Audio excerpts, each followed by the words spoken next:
Assalamualaikum warahmatullahi wabarakatuh. Alhamdulillah wassalatu wassalam ala Rasulillah wa ala alihi wa ashabihi wa man walah. Wa asyhadu an la ilaha illallah wahdahu la syarika lah. Wa asyhadu anna Muhammadan abduhu wa rasuluh sallallahu alaihi wa ala alihi wa sallam. Qala Allah subhanahu wa ta'ala: Ya ayyuhalladzina amanu taqullaha haqqa tuqatih wa la tamutunna illa wa antum muslimun. Ya ayyuhan nasu taqu rabbakumul ladzi khalaqakum min nafsin wahidah wa khalaqa minha zawjaha wa batha minhuma rijalan katsiran wa nisaa'a wattaqullaha alladzi tasaaluna bihi wal arham innallaha kana 'alaikum raqiba. Ya ayyuhalladzina amanu taqullaha wa qulu qawlan sadida yuslih lakum a'malakum wa yaghfir lakum dhunubakum wa man yuti'illaha wa rasulahu faqad faza fawzan 'azima. Amma ba'd. Ma'asyal muslimin wal muslimat, Bapak Ibu sekalian jamaah salat subuh yang sangat kami muliakan. Alhamdulillah, di pagi yang penuh dengan berkah ini Allah subhanahu wa ta'ala mengumpulkan kita di tempat yang sangat kita cintai, di kesempatan yang sangat kita muliakan ini.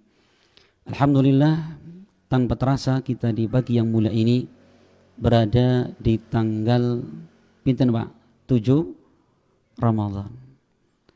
Tanggal 7 Ramadan. Bulan yang paling mulianya, bulan yang paling spesialnya dibandingkan dengan bulan-bulan yang ada. Maka Rasul sallallahu alaihi wasallam tatkala beliau bertemu dengan Ramadan, beliau pun akan memberikan kabar gembira, mengkhabarkan tentang keutamaannya kepada para sahabat yang ada di sekitarnya. Di antaranya ada dalam hadis yang diriwayatkan al-Imam An-Nasa'i dan disahihkan Syekh Al-Albani rahimahullah. Rasul kita datang Ramadan, beliau akan bersabda di hadapan para sahabatnya, qad ja'akum Ramadan syahrul mubarak faradallahu alaikum siyamahu tuftahu fihi abwabul jannah wa tughallu abwabul jahim wa sufidati maradatu syayatin wa fihi lailatun khairun min alfi syahr man hurima min khairihi faqad hurim. Kata Rasul, telah datang kepada kalian bulan Ramadan, bulan keberkahan. Jadi Rasul menamakan Ramadan sebagai syahrun mubarak, ya, bulan yang berberkah. Apa mana berkah? Kathratul khair wa dawamuhu, banyaknya kebaikan dan langgengnya kebaikan yang ada di dalamnya. Maka kebaikan berganti dengan kebaikan, ya, sepanjang hari, sepanjang malam. Ya, kemudian Rasul mengatakan, faradallahu alaikum siyamahu, Allah wajibkan atas kalian berpuasa di hari-hari tersebut. Maka orang Jawa menamakan Ramadan dengan bulan puasa. Memang disyariatkan sepanjang bulan berpuasa. Kemudian kata Rasul, bukan hanya itu, tuftahu fihi abwabul jannah, dibukakan padanya pintu-pintu surga. Saking banyaknya orang yang mereka berbuat kebaikan, saking banyaknya orang yang termotivasi untuk mengumpulkan amal kebaikan. Makanya terkadang kita melihat, ya, ada bapak-bapak, ibu-ibu yang selama ini jarang ke masjid. Ramadan datang, kita sambut, ya, kita bersyukur kepada Allah dengan saudara kita ini datang ke masjid. Jangan malah kita bicarakan, ayo Pak kita rangkul, ya, kita kuatkan hatinya. Agar apa? Agar mereka semakin semangat beribadah di bulan Ramadan. Yang kita harapkan selesai Ramadan akan lanjut ibadahnya. Kemudian yang berikut kata Rasul, wa tughallu abwabul jahim, ya, wa tughlaqu abwabul jahim, dan ditutup rapat-rapat pintu-pintu neraka. saking sedikitnya orang-orang yang berbuat maksiat. Maka di bulan Ramadan jika orang masih berbuat maksiat terlalu kebangetan. Itu ya, terlalu kebangetan. Kenapa yang berikutnya? Wa tughallu maradatu syayatin, dan dibelenggu, diikat siapa? Gembong-gembongnya syaitan. Setan ditutup, surga dibuka, neraka kemudian apa? Neraka dikunci. Kok masih berbuat dosa? Terlalu kebangetan. Maka Rasulullah SAW Bapak sekalian, suatu ketika beliau naik mimbar. Ya, tiba-tiba beliau mengucapkan amin, amin, amin sampai 3 kali. Maka para sahabat kaget, ya Rasul, atas dasar apa engkau mengucapkan amin sampai 3 kali? Gak ada orang berdoa, gak ada orang minta diamini, gak ada. Tiba-tiba Rasul mengucapkan amin. Maka Rasul mengatakan, ja'ani Jibril, faqala raghima anfumri'in adrakathu Ramadan thumma kharaja falam yughfar lahu. Kata Nabi, barusan Jibril datang kepadaku dan mengatakan, celakalah seseorang yang dia bertemu dengan Ramadan, kemudian Ramadan selesai, habis masa Ramadan, namun dosa-dosanya numpuk, belum Allah ampunkan. Berarti apa? Selama 1 bulan dia bertemu Ramadan, tidak bisa menggugurkan dosa-dosanya. Dia tidak bisa memanfaatkan sebaik-baiknya. Ya, maka celaka dia. Maka Jibril mengatakan, "Qul amin." Ucapkan amin wahai Muhammad, aku pun mengucapkan amin. Itu salah satunya. Jadi orang yang bertemu dengan Ramadan dan dia tidak bisa mengumpulkan pahala sebanyak-banyaknya dan tidak bisa menggugurkan dosa-dosanya, ya, ini bukan sekedar tidak mendapatkan pahala, tetapi yang dia akan dapatkan adalah kerugian dan kecelakaan. Ya, Jibril mendoakan rohima anfumri, ini celaan, celaka. Maka Bapak sekalian, ya, karena seton ditutup. Kemudian kata Rasul, di antara keutamaan yang ada di bulan ini, wa fihi lailatun khairun min alfi syahr, dan di dalam bulan ini ada 1 malam yang kebaikannya khair, ya, lebih baik. Jadi kalau kata khair dalam bahasa Arab itu namanya isim tafdil, yang maknanya akhyar, lebih baik. Bukan sama dengan 1 malam itu di dalam bulan Ramadan lebih baik daripada 1000 bulan. Malam napa niku? Kamis pon apa Rabu Kliwon? Yang dinamakan malam Lailatul Qadar, gitu ya. Malam Lailatul Qadar kapan terjadinya? Adalah di 10 malam terakhir. Yang paling diharapkan malam ganjilnya, paling diharapkan malam 27-nya. Berarti kalau seperti itu, Rasul memberikan kabar gembira kepada kita. Bertambah umur Ramadan, harusnya gini Pak, ibadahnya naik nambah. Wah gitu ya. Awal Ramadan, Masya Allah setarnya bagus. Naik tanggal tua, tambah semangat. Harusnya gitu. Cuman kebanyakan masjid kaum muslimin kebalik Pak. Awal Ramadan, Masya Allah, lanang, wadon, ayu, elek, sholat kabeh nang masjid.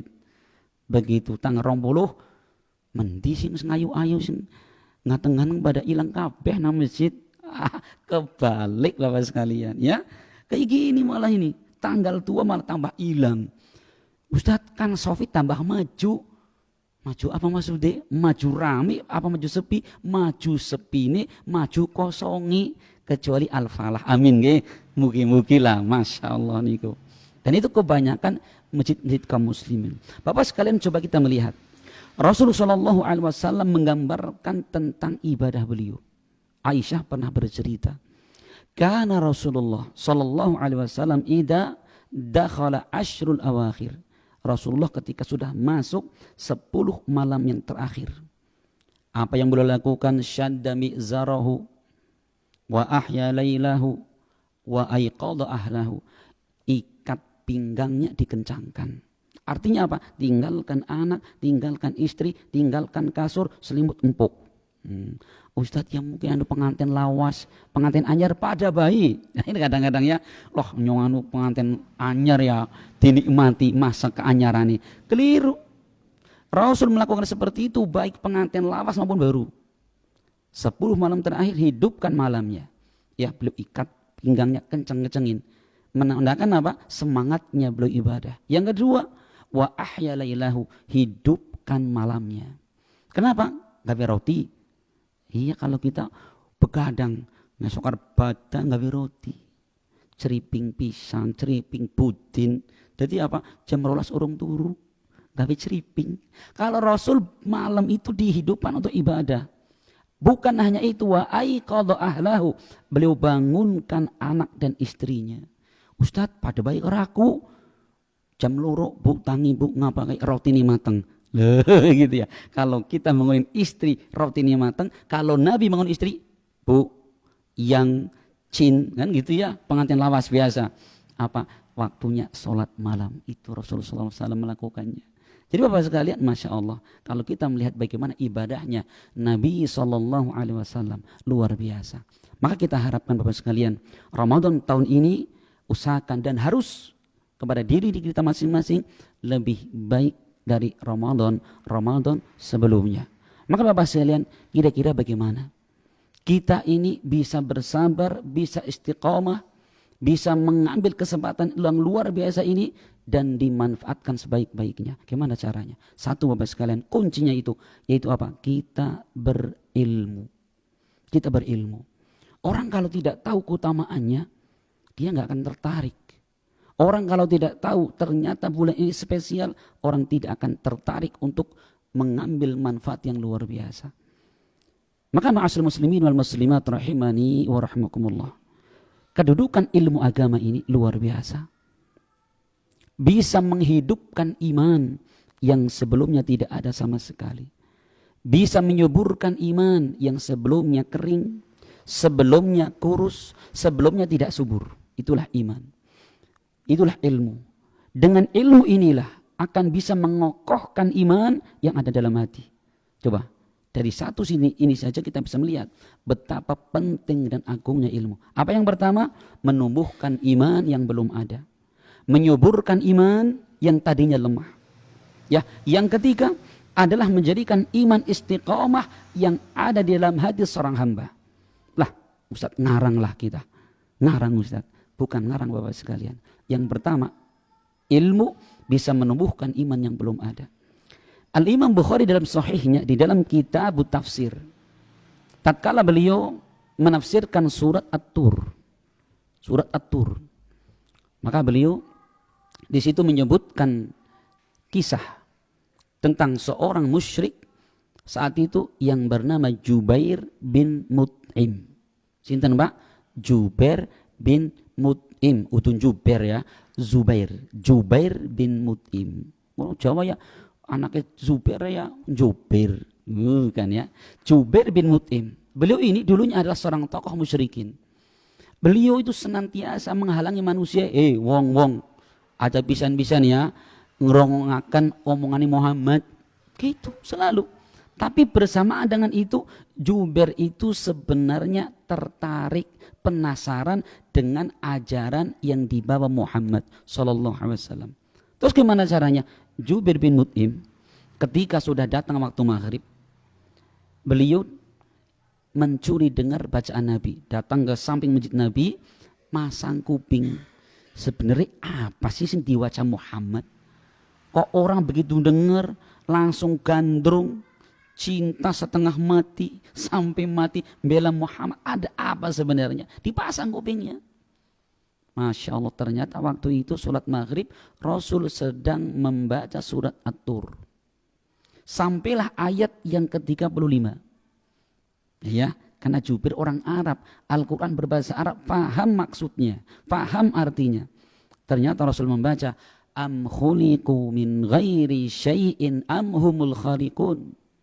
Apakah manusia mereka tidak diciptakan oleh sesuatu, ataukah manusia menciptakan diri mereka sendiri? Apa iya ya? Jadi tiba-tiba gedeg anak Pak Selamat, Pak Tukino. Tiba-tiba tidak.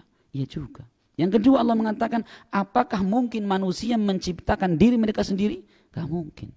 Perhatikan Bapak sekalian. Ternyata satu ayat yang dibaca Rasul ini kemudian masuk ke dalam telinga beliau, menghunjam kuat ke dalam hati beliau. Apa komentar Jubair? Kata beliau, kada qalbi ayyatir wa dzalika awwalu ma waqara al-imanu fi qalbi. Seakan-akan hatiku ini kayak mau copot, mau terbang. Dan itu adalah awal kali iman masuk dalam hatiku. Bapak sekalian. Maka kemudian beliau berikrar, mengucapkan syahadat dan masuk ke dalam Islam. Kapan iman masuk? Ketika beliau mendengarkan Al-Quran.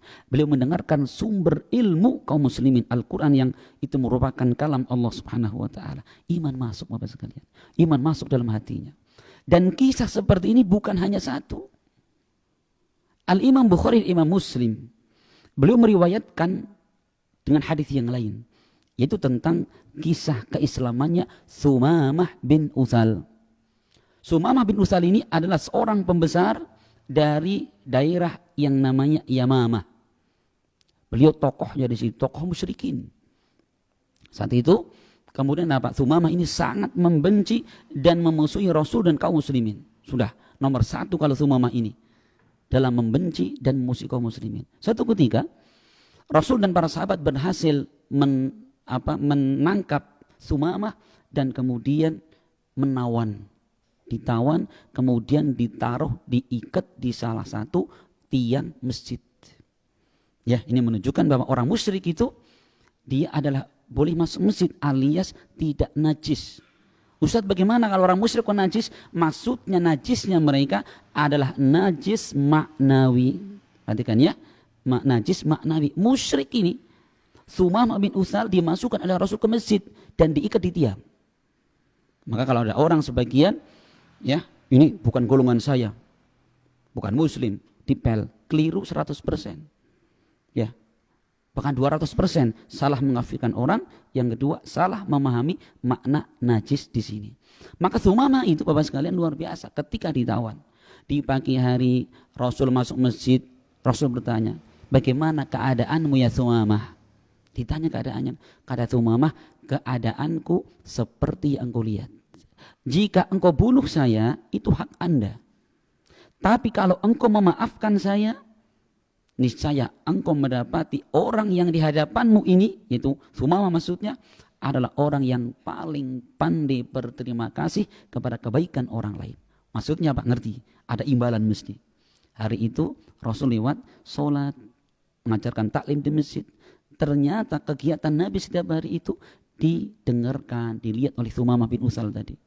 Hari kedua sama, Rasulullah memperlakukan tawanan ini dengan baik sekali. Ditanya kabarnya, gimana Sumamah? Kabarku seperti yang engkau lihat. Jika kamu bunuh saya, hak Anda. Tapi kalau Anda lepaskan dan maafkan saya, niscaya engkau mendapati aku adalah orang yang paling bisa berterima kasih kepada orang lain. Sampai hari ketiga. Di hari ketiga, tiba-tiba Rasul mengatakan kepada para sahabat, lepaskan Sumamah. Suruh dilepaskan tanpa syarat. Ternyata Pak Sumamah langsung keluar ke masjid, ngacir, pergi gitu ya. Kirain para sahabat dia harus kabur. Ternyata apa? Sumamah ini cari sumur, mandi di situ, mandi besar, barpur. Selesai mandi datang ke masjid, ya Muhammad, asyhadu an la ilaha illallah wa asyhadu anna Muhammadar Rasulullah. Mengucapkan syahadat dan beliau masuk Islam. Kira-kira Bapak sekalian, gerangan apa ini yang menjadikan Sumamah bin Utsal balik? Tadinya membenci Islam, kemudian masuk Islam dan berikrar membenarkan syariat Islam. Apa Bapak sekalian? Ternyata selama beberapa hari di masjid betul-betul mendengarkan apa yang diucapkan Nabi berupa Al-Quran, berupa hadis Nabi SAW. Inilah yang menumbuhkan iman di dalam hati. Maka Bapak sekalian, kalau ada pengajian kita tidak datang, rugi luar biasa. Itu adalah Bapak sekalian makanan untuk hati kita, makanan untuk iman kita. Lah sekarang kalau kita tidak makan saja 2 hari, jangan 2 hari, sahur tekan maghrib, lemesi macul ping telu cewak cebuk, deneng leren Pak, kesel, lemes.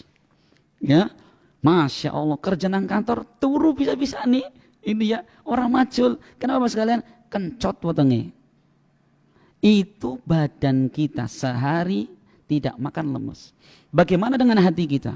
Loh kadang-kadang orang ngaji bisa setahun, apa orang mati hati ini? Itu ya. Maka Bapak sekalian perhatikan ini. Ini adalah majelis yang akan menghidupkan hati, menghidupkan iman yang ada dalam hati kita. Ya, maka dengan cara inilah kita akan mendapatkan peningkatan dari segi keimanan. Ya, ini yang pertama Bapak sekalian, ilmu agama ini akan menumbuhkan iman yang sebelumnya tidak ada. Yang kedua, dengan ilmu agama ini akan menumbuh suburkan iman yang lemah. Ada satu kisah Bapak sekalian yang banyak disebutkan para ulama, yaitu tentang kisahnya seorang ulama besar, mantan penjahat jalanan, Pak. Mantan perampok jalanan. Kok ada ya ulama tapi masa lalunya ini perampok jalanan? Apa ada? Siapa namanya? Fudail bin Iyad. Fudail bin Iyad. Beliau ini di masa lalunya luar biasa jahatnya. Kalau mungkin perampok Cilongo, Purwokerto ya sedikit perampok budiman lah. Kenapa? Ketemu wong nang dalan, Mas, banda apa nyawa? Gitu ya, milih banda apa nyawa. Nek banda diserahaken, nyawa ini aman. Ini orang ini dompet iki isine wis kawa balingana tak wis 100.000 gitu ya. Tapi kalau Fudail, Masya Allah Bapak sekalian, ada orang lewat, pegang kepalanya, penggal, ambil hartanya. Gitu, orang naik onta, ambil ontanya, pegang kepala orangnya, penggal kepalanya. Masya Allah, sampai di situ ada zona merah, zonanya Fudail. Setiap orang lewat, mesti deg-degan. Kalau nggak rombongan nggak berani. Kenapa? Di situ ada geng, ya, yang paling mengerikan yaitu gengnya Fudail. Bapak sekalian. Satu ketika Fudail ini sedang ngincer satu rumahnya orang kaya ini. Hartanya melimpah ruah ini. Maka Fudail sudah siap-siap. Tengah malam Fudail mempersiapkan segala perbekalannya. Mau ngapa? Mau bobol rumah orang kaya. Maka Fudail pun sudah siap-siap nangkring di tembok luar, Pak. Biasanya orang kaya kan gitu, Pak ya. Tembok luar biar nggak ada maling. Dia nangkring sudah. Lihat mana pintu yang bisa dimasukin atau jendela yang bisa dijebol. Duduk di situ, tiba-tiba ternyata penghuni rumahnya lagi qiyamul lail, lagi sholat malam. Kebetulan lagi membaca surat Al-Hadid, sampailah pada ayat alam ya'ni lilladzina amanu an takhsha qulubuhum lidzikrillah. Apa belum saatnya bagi orang-orang beriman untuk tunduk takut hatinya kepada Allah Subhanahu wa taala? Fudail orang beriman, Pak. Cuman imani KTP. Itu ya, sime Islam. Saya kornana ya, simbe nana. KTP ini Islam, kakaknya Islam. Itu ya. Tapi apa? Jangan babar belas kalau urusan agama. Tapi dia paham ini Allah mengatakan kapan? Apa belum saatnya? Bagi orang-orang beriman untuk tunduk dan takut kepada Allah Subhanahu wa taala. Ternyata apa? Masuk ke telinga, menghunjam kuat dalam hatinya. Ia juga seorang beriman. Masa kayak gini terus? Akhirnya apa? Loncat Fudail bin Iyad dari tembok itu, loncat keluar. Kemana Fudail lari? Cari musola. Cari musola. Nyarinya apa, Pak? Musola, masjid. Bukan nyari terminal, bukan nyari pos kamling, bukan nyari pertigaan jalan. Ya, perhatikan Fudail. Yang dicari masjid, Bapak sekalian. Cari masjid. Ya orang tuh masjidnya angel. Begitu dapat masjid, masuk ke masjid. Bingung, Arab sholat orang bisa. Donga apa maning, baca Al-Quran kayak cacing ungkal-ungkal. Itu ya. Duduk di masjid, duduk, Pak, dari tengah malam sampai datang waktu subuh. Muadzin datang ke masjid, ya, bawa sentir, buka lawang grek. Anak Fudail, wah penjahat, kabur. Masya Allah, balik ngomah selimut maning. Ngapa, Pak? Fudail penjahat nang masjid, turus bareng ini baik. Ibu nih. Muadzin ini telat apa ya, harus dijadwal orang adzan. Akhirnya datang ke masjid orang yang kedua. Hidupin lilin, masuk masjid, buka pintu, grek. Fudail jago, wala Fudail lagi kabur. Masya Allah, bisa disembelih, Pak. Kena kebiasaan Fudail itu sembelih, diambil duitnya. Wong masjid orang nggak ada duitnya, sarungnya bisa dijaruk. Gitu ya. Peci ini kue peci ini. Ya. Paling masjid 2.000 infak gitu. Fudail ngerti itu ke masjid sekalian. Orang yang ketika datang ke masjid begitu kisi muadzin telat kabeh gitu. Begitu masuk buka pintu, grek, ada Fudail. Tapi mikir dia, apa iya penjahat di masjid mesti ada udang di balik batu? Paham kan? Masa penjahat nang masjid Iya kan? Itu Bapak sekalian. Memang masjid itu tempatnya orang baik. Minimal tempatnya orang pengen baik di masjid, Pak. Nah, makanya masjid itu jangan pernah kita tinggalkan. Ya, masjid itu adalah pertama kali yang Rasul bangun ketika beliau datang ke kota Madinah. Rasul hijrah dari Mekah ke Madinah dengan perjalanan yang penuh dengan resiko. Kematian di hadapan mata beliau. Perhatikan. Ternyata Rasul begitu sampai ke kota Madinah, apa yang pertama kali beliau bangun? Apakah rumah tinggal beliau? Tidak. Apakah yang beliau bangun adalah tempat meeting, tempat musyawarah, atau balai desa? Tidak sama sekali. Atau beliau mungkin bangun tempat yang lain? Tidak. Satu yang beliau bangun, masjid Bapak sekalian.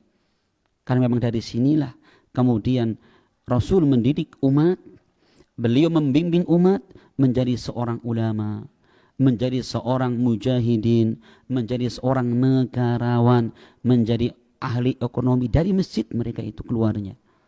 Maka Fudail pas banget ini Pak, begitu mau bertobat kepada Allah Subhanahu wa taala, pengen baik lari ke masjid.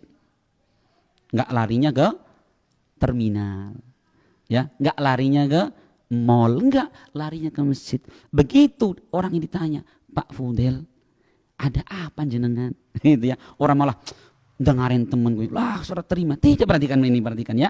Kalau kita melihat orang baru di masjid, Masya Allah, kita rangkul, kita deketin. Orang ditanya, "Mas Fudail, ada apa jenengan? Sehat, sehat, kabari waras, waras selamat." Gitu ya. Gimana? Akhirnya cerita Fudail. Cerita apa adanya, Pak? Saya tadi itu mau nyolong, mau jadi ngerampok rumah orang. Tapi ternyata apa? Saya mendengarkan ayat Al-Quran dibacakan, menghunjam kuat, saya pengen baik. Perhatikan, akhirnya Bapak sekalian, oh gitu, terus gimana? Saya pengen bertobat kepada Allah Subhanahu wa taala. Akhirnya disarankan beliau untuk apa? Setelah bertobat untuk mempelajari ilmu agama. Dia nurut, cari pesantren, beliau belajar kepada seorang ulama di situ. Masya Allah, ternyata beliau tumbuh berkembang di atas ilmu. Akhirnya apa? Beliau menjadi seorang ulama yang sangat terkenal di zamannya sampai zaman kita ini. Padahal apa dulunya? Seorang perampok jalanan. Maka Bapak sekalian, apapun masa lalu kita, jangan pernah kemudian menghalangi kita untuk semakin berbuat baik. Perhatikan, semua orang punya masa lalu. Semua orang punya masa lalu. Tapi bagaimana kita bisa mengisi dan menjadikan penutup hidup kita itu yang terbaiknya. Kenapa? Karena penentu hidup kita itu adalah penutupnya. Rasul pernah bersabda, "Innamal a'malu bil khawatim." Amal itu tergantung dengan penutupnya Bapak sekalian. Ya, maka kita harusnya bertambah umur, bertambah tua, semakin baik ibadahnya kepada Allah.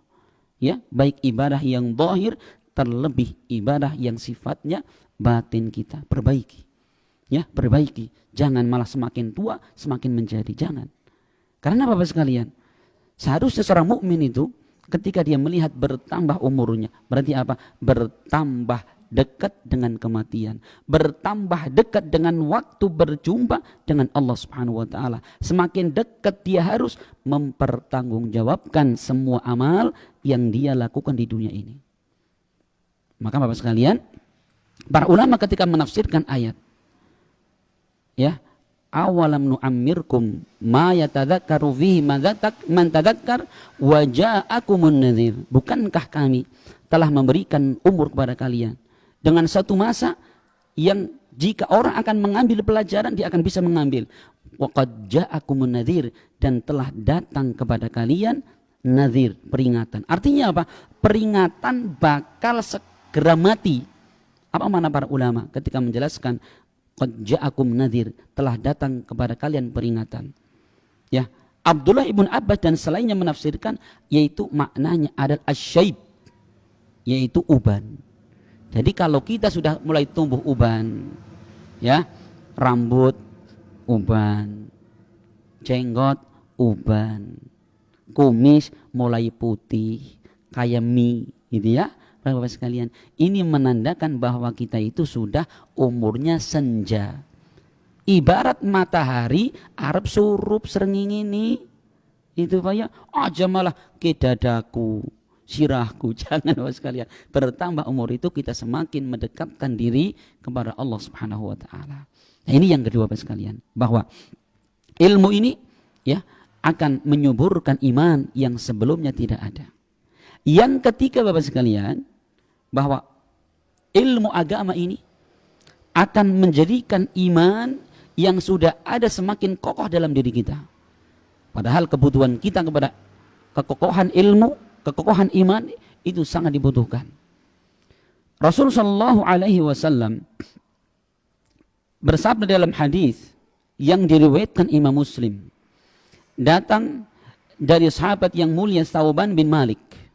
Rasulullah bersabda, kata beliau, la tazalu ta'ifatum min ummati dhahirina 'alal haqq la yadurruhum man khadalahum wala man khalafahum hatta ya'tiya amrullah. Kata Rasul, akan senantiasa ada sekelompok dari umatku ini dhahirina 'alal haqq, yang mereka teguh nampak di atas kebenaran.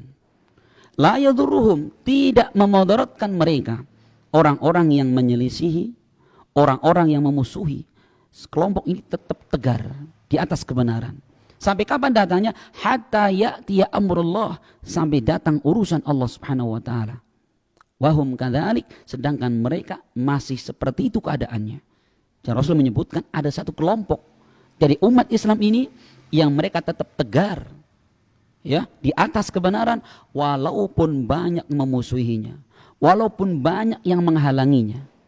Ya, sampai datang urusan Allah. Apa makna urusan Allah ini?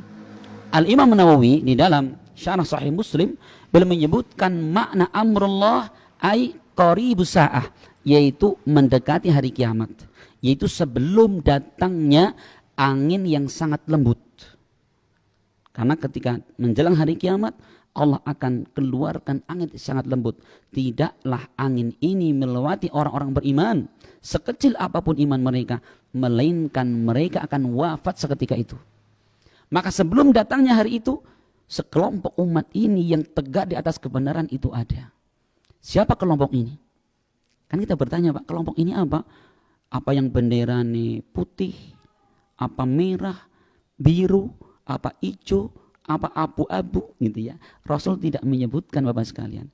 Namun Imam Ahmad bin Hanbal tatkala beliau menafsirkan satu kelompok ini siapa? Imam Ahmad bin Hanbal mengatakan illam yakunu ahlal hadithi fala adri manhum. Kalau mereka bukan ahlul hadis, kalau mereka bukan ahlul ilmu, saya tidak tahu siapa itu mereka. Artinya Bapak sekalian, Imam Ahmad menunjuk bahwa kelompok yang dimaksudkan ini adalah orang-orang yang punya ilmu agama. Masya Allah, orang yang punya ilmu agama Bapak sekalian, yang mereka akan tegar, dicaci, dimusuhi, diancam, diintimidasi, tetap anteng baik.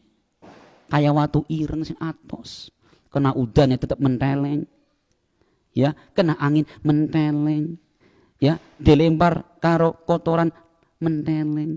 Masya Allah, ini Bapak sekalian. Kenapa Bapak sekalian kok dikatakan orang berilmu ini mereka orang yang paling kokoh Bapak sekalian? Satu, karena orang yang berilmu ini mereka sudah tahu sejak dia belajar bahwa orang yang berpegang teguh dengan agamanya mesti akan banyak ujian. Yang ini menuntut mereka bersabar. Ya, orang berilmu agama dia tahu pas belajar, oh iya memang orang beriman mesti diuji. Allah berfirman di dalam surat Al-Ankabut ayat 1, 2, dan 3. Alif Lam Mim. Ahasiban nasu ayyutraku ayyakulu amanna wahum la yuftanun. Walaqad fatanna alladhina min qablihim fala ya'lamanna Allahu alladhina sadaqu wala ya'lamanna al-kadhibin. Alif Lam Mim. Apakah manusia mengira dibiarkan saja mengatakan kami beriman dan mereka tidak diuji? Jawabannya gak mungkin. Maka Allah sebutkan walaqad fatanna alladziina min qablihim, sungguh kata Allah kami telah menguji orang-orang sebelum mereka, sehingga dengan ujian tersebut diketahui siapa yang jujur dalam imannya dan siapa yang tidak jujur dalam imannya. Ya Pak? Oh iya, bakalan. Dan Rasul sudah mengkabarkan Bapak sekalian di akhir zaman kelak seorang yang bersabar berpegang dengan agamanya. Apa kata Rasul? Sata'ti 'alan nasi ayyamus sabr.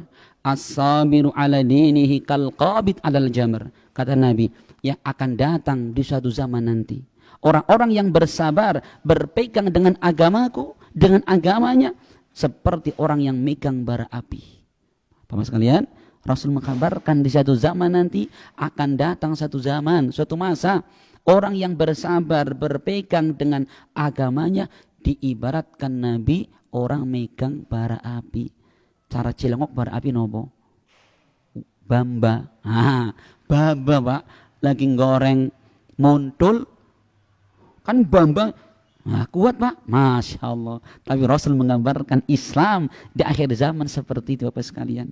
Maka orang berilmu sudah persiapan dulu, dari dulu sudah siap-siap. Ini yang pertama, orang berilmu itu sebelum datangnya dia akan mengalami, nunggu kapan harinya. Maka persiapan dari awal. Yang pertama. Yang kedua, orang berilmu Bapak sekalian, dia tahu ya hikmah di balik suatu musibah. Musibah yang menimpa kita itu orang berilmu tahu. Makanya dia bersabar. Maka ilmu yang menentukan. Maka Bapak sekalian, ada satu kisah yang sangat bagus tentang perjalanan Nabi Musa bersama Khidir. Saat itu ya Nabi Musa alaihissalam sedang menyampaikan nasihat kepada kaum muslimin. Ya, tiba-tiba ada yang bertanya, ya Musa, apakah di dunia ini ada orang yang lebih alim daripada engkau? Kata Musa, tidak ada. Saya paling alim. Ya masuk akal ya. Nabi Musa saat itu satu-satunya nabi dan rasul yang Allah utus. Musa tidak salah. Tidak ada orang yang lebih alim daripada saya. Tapi kata Allah, hai Musa, ada. Ada orang yang hidup di suatu tempat jauh sana, namanya Khidir. Ya, dia punya ilmu yang engkau tidak ketahui. Langsung kata Musa, di mana Khidir tempatnya? Langsung Nabi Musa alaihissalam bersama dengan satu kawannya ini mencari keberadaan Khidir. Perhatikan, begitu datang kepada Khidir, kita langsung singkat kisahnya. Musa langsung minta izin, ya Khidir, saya akan tolong ajarkan kepadanya sesuatu yang telah Allah ajarkan kepada engkau. Apa kata Khidir? Kamu gak akan bersabar. Maka Musa pun menguatkan, saya akan bersabar. Apa kata Khidir? Wa kaifa tasbiru ala ma lam tuhid bihi khubra. Bagaimana mungkin kamu bisa bersabar dalam perkara yang kamu tidak tahu ilmu tentangnya? Perhatikan ini, bahasanya Khidir ini. Bagaimana kamu bisa bersabar dalam perkara yang kamu tidak tahu ilmu tentangnya? Sudah tenang bayi, nyong akan sabar. Gitu ya, kata Musa alaihissalam. Sudah berjalan. Begitu berjalan, kemudian Khidir ini minta tolong sama orang tukang perahu. Mas, ini nebeng perahu nih Mas, yang di mengpulau kai.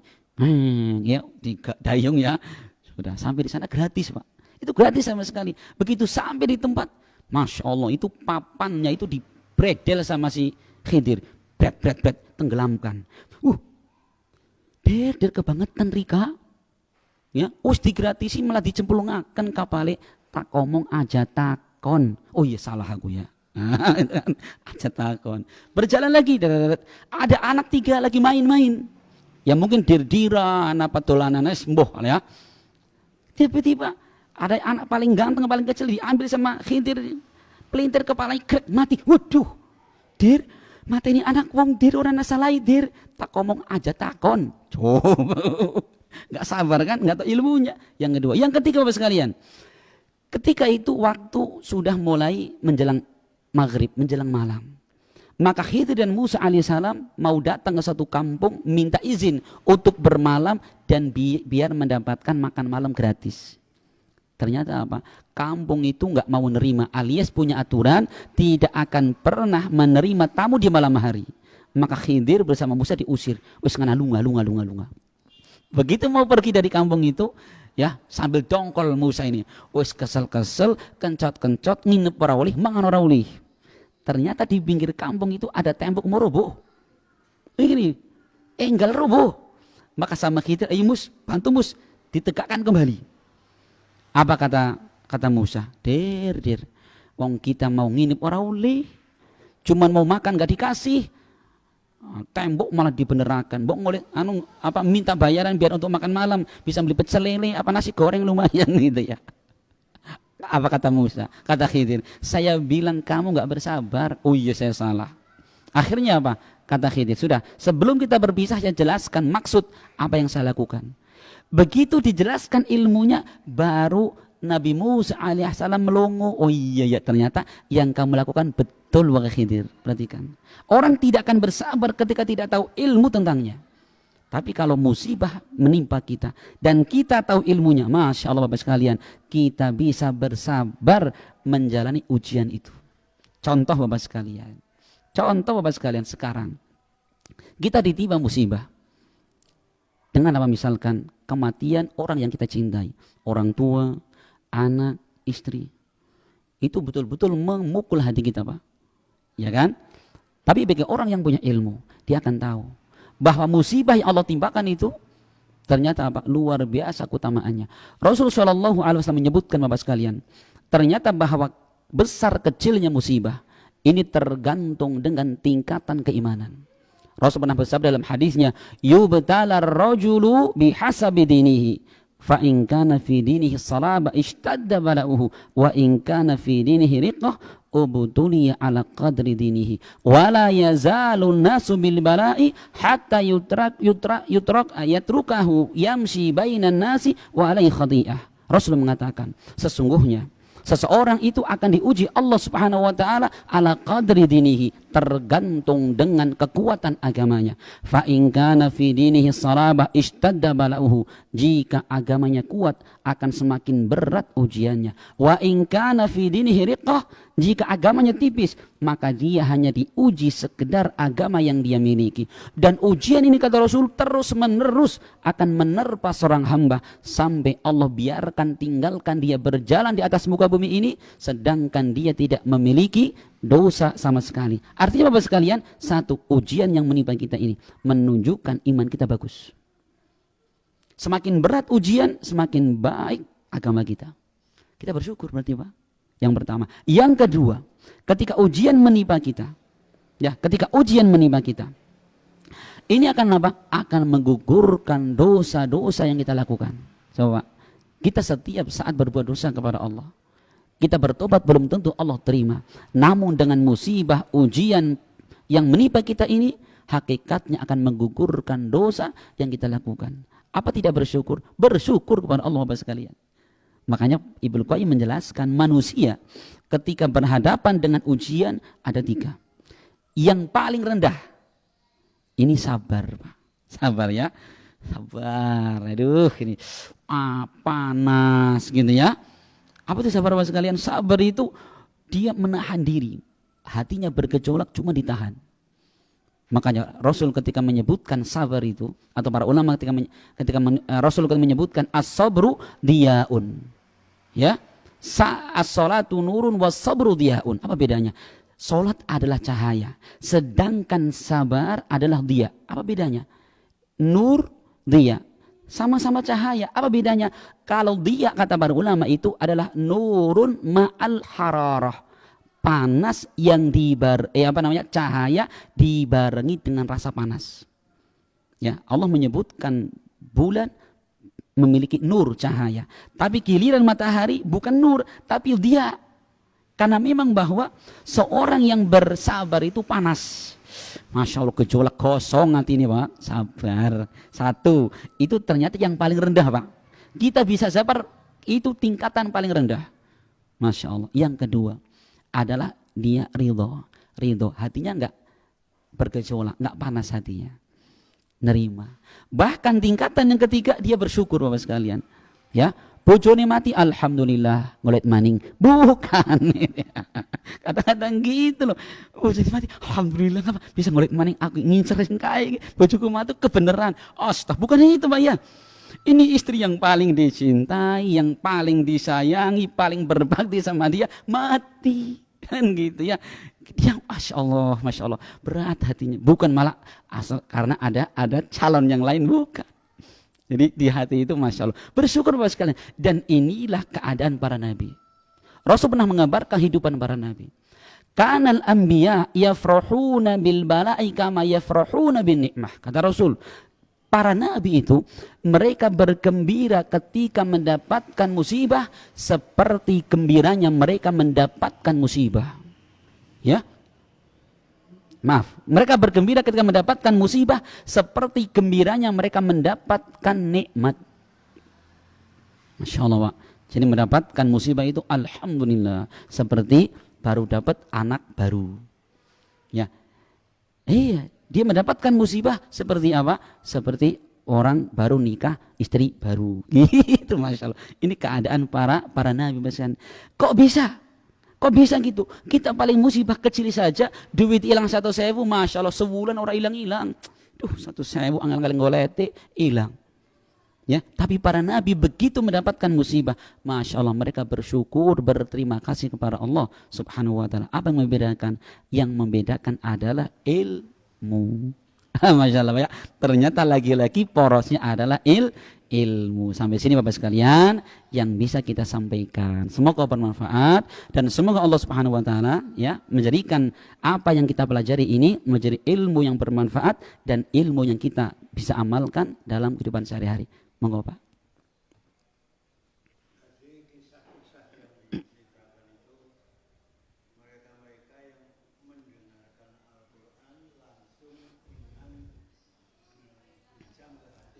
Insya Allah.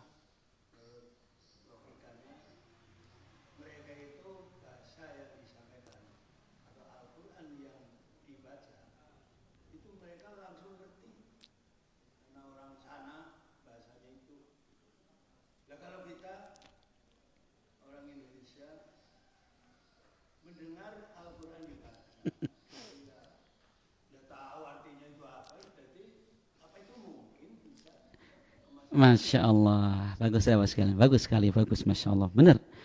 Kisah yang sebutkan tadi orang-orang Arab mereka, Fudail bin Iyad, kemudian Jubair bin Mut'im, ya, mereka orang-orang Arab tahu maknanya. Maka penting Bapak sekalian, maka Al-Imam Ibnu Qayyim Al-Jauziyah belum menyebutkan bahwa suatu peringatan, suatu ilmu akan masuk ke hati, apa syaratnya? Ada beberapa.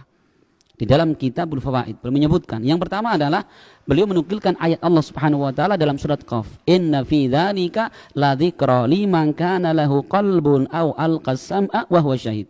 Hal itu adalah peringatan bagi siapa? Liman kana lahu qalb, bagi orang yang punya hati. Artinya apa? Hatinya memang ada di situ. Dia mendengarkan ayat Al-Qur'an kemudian masuk dalam hatinya. Ya, bisa maknanya dia faham. Ya. Karena Al-Quran walaupun terkadang orang tidak paham artinya, itu langsung mereka masuk dalam hatinya dan menenangkan jiwanya. Itu minimal Pak. Orang sekedar mendengarkan Al-Quran tanpa tahu maknanya, itu sudah menenangkan. Ya kan? Menenangkan. Maka kita lihat di YouTube itu, orang kafir bagaimana reaksi mereka ketika Al-Quran dibacakan kepada mereka. Banyak yang menangis mereka. Banyak yang menangis, terharu mereka itu ya. Karena Al-Quran itu bisa meluluhkan hati. Yang pertama, pelajaran akan masuk ketika kita itu menghadirkan hati. Makanya kalau kita ngaji kok ngalamun, yang ngalamat orang melebu ilmu nih. Ngalamun, kadang melek tapi ngalamun ngerawang. Ya, sama saja berarti hatinya lalai. Yang pertama, au al-qasam'a, atau dia betul-betul menggunakan pendengarannya. Ya, makanya kalau ngaji jangan ngobrol kan gitu ya. Biar apa? Fokus pendengaran. Kita cari tempat taklim yang jangan rame. Kenapa? Itu lebih bisa memasukkan ilmu dalam hati. Yang ketiga, wahwa syahid, dan dia menyaksikan dengan mata kepala sendiri. Karena orang yang menyaksikan itu beda dengan orang sekedar mendengarkan berita. Ya, al-khabar laisa kal mu'ayanah, kata para ulama. Sekedar berita tidak seperti yang diterima oleh orang yang melihat secara langsung. Contoh Bapak sekalian, orang menceritakan tentang kejadian kecelakaan di jalan. Orang mendengar, Mas ada kecelakaan. Iya, ngerti. Kenapa tadi ada berita gitu. Beda dengan orang yang dengan mata kepala sendiri melihat. Naik motor, tiba-tiba ada ibu-ibu di depan kita naik motor, ditumbur sama truk. Bagaimana keadaannya? Menjerit, anaknya nangis, darahnya kemana-mana. Apa yang terjadi? Di sini sangat terkesan. Ya Pak? Iya. Maka sama, orang yang membaca Al-Quran, kemudian wahuwa syahid, dia menyaksikan dengan mata kepala sendiri. Ya, seperti orang-orang zaman dahulu, para sahabat melihat orang-orang yang memusuhi Allah dan Rasulnya, begitu cepatnya Allah datangkan kepada mereka balasan di dunia ini. Jadi mereka semakin takut. Di zaman Nabi pernah Bapak sekalian dalam hadis diriwayatkan Imam Muslim. Ya, dari sahabat yang mulia Salamah bin Aqwa, ada seorang di samping Nabi makan pakai tangan kiri. Masya Allah enak banget ya. Kupat mendoan, kupat mendoan. Kalau anak-anak Al-Faruq bilang kupat kopet gitu ya. Gitu kan. Kata Rasul mengatakan, ya fulan kul biyaminik, wahai fulan makan pakai tangan kananmu. Dia mengatakan, aku tidak bisa wahai Rasul. Perhatikan, padahal dia bisa. Cuma apa? Ngelak cari ucapan Nabi. Atau Rasul mengatakan, mas tata'ta, kamu tidak akan mampu. Betul, Rasul mengucapkan itu, tangan orang tersebut langsung lumpuh, Pak. Lumpuh. Gak bisa ngangkat walaupun hanya sekedar mengangkat tangan ke mulutnya. Gak bisa, selamanya. Lumpuh. Coba melihat satu sunnah Nabi dilecehkan, satu sunnah Nabi diingkari, langsung mendapatkan musibah dari Allah Subhanahu wa taala. Itu lebih mengena. Kenapa? Dia menyaksikan dengan mata kepala sendiri. Maka kita melihat para sahabat, Masya Allah, orang yang paling kokoh di dalam berikan kepada agamanya. Jadi gitu Pak. Jadi kalau ditanya mungkinkah kita orang yang tidak tahu bahasa Arab kemudian kita bisa tersentuh dengan itu? Ya ada kemungkinan. Ada kemungkinan. Dia apalagi Al-Quran memang Allah Subhanahu wa taala jadikan sebagai mukjizat terbesar. Kenapa? Karena saking banyaknya orang-orang yang akan menerima ya hidayah Al-Quran ini walaupun kepada orang yang awam sekalipun. Gitu Pak ya. Mungkin tapi ya harusnya kita mendengar Al-Quran dan kita baca. Dan kemudian kita kaji kepada guru, kepada ustadz yang memang faham dalam bidang tersebut. Wallahu a'lam bishawab. Mungkin ini Bapak nih. Ini ada titipan pertanyaan katanya, Pak Ustadz saya mau tanya, apakah boleh orang yang sedang sholat pakai masker ya dan tidak dilepas? Bagaimana hukumnya? Mohon jelaskan. Kini Bapak sekalian, secara hukum asal bahwa Rasul ada larangan, saya lupa hadisnya lafadznya, yaitu Rasul melarang seorang yang sholat kemudian menutup hidung atau mulutnya. Itu asalnya. Namun ketika dalam kondisi seperti ini, para ulama memfatwakan itu termasuk kondisi darurat. Ya, kondisi darurat. Ya, yang kalau menurut dari ahli kesehatan, dari pemerintah, kita disarankan sholat pun tetap pakai masker. Maka dalam kondisi seperti itu, bagaimana al-daruratu tubihul mahdurat. Sesuatu yang terlarang, satu yang terpaksa darurat itu bisa membolehkan sesuatu yang tadinya terlarang. Gitu ya. Pokoknya kan urusan darurat itu tadinya nggak boleh jadi boleh. Kita makan bangkai haram hukumnya Pak sekalian. Al-Quran, sunnah, ijma' kaum muslimin haram. Tapi dalam kondisi tertentu kita di tengah padang pasir, nggak ada apa-apa. Kecuali di situ ada babi lagi jalan, sama di situ ada bangkai ayam. Ayo, mangan babi bukan babi ngepet ya, ada babi sama bangkai ayam. Kalau nggak makan pasir, nama mati Pak. Apa kata para ulama? Boleh. Kita makan bangkai ayam. Ya, kita bakar atau kita makan mentah-mentah, yang penting apa? Untuk mempertahankan hidup. Kenapa para ulama mengatakan tadi kaidahnya al-daruratu tubihul mahdurat. Suatu yang darurat ini bisa membolehkan sesuatu yang sebelumnya terlarang. Pokoknya kalau urusan darurat itu Masya Allah Bapak sekalian itu diringankan dalam syariat. Mungkin ini Bapak sekalian yang bisa kita sampaikan. Semoga bermanfaat dan semoga Allah Subhanahu wa taala memberikan kepada kita ilmu yang dapat kita amalkan dalam kehidupan sehari-hari. Saya mohon maaf atas segala kekurangan dan saya ucapkan terima kasih wa jazakumullah khairan atas segala perhatian. Subhanakallahumma bihamdik asyhadu an la ilaha illa anta astaghfiruka wa atubu ilaik. Assalamualaikum warahmatullahi wabarakatuh.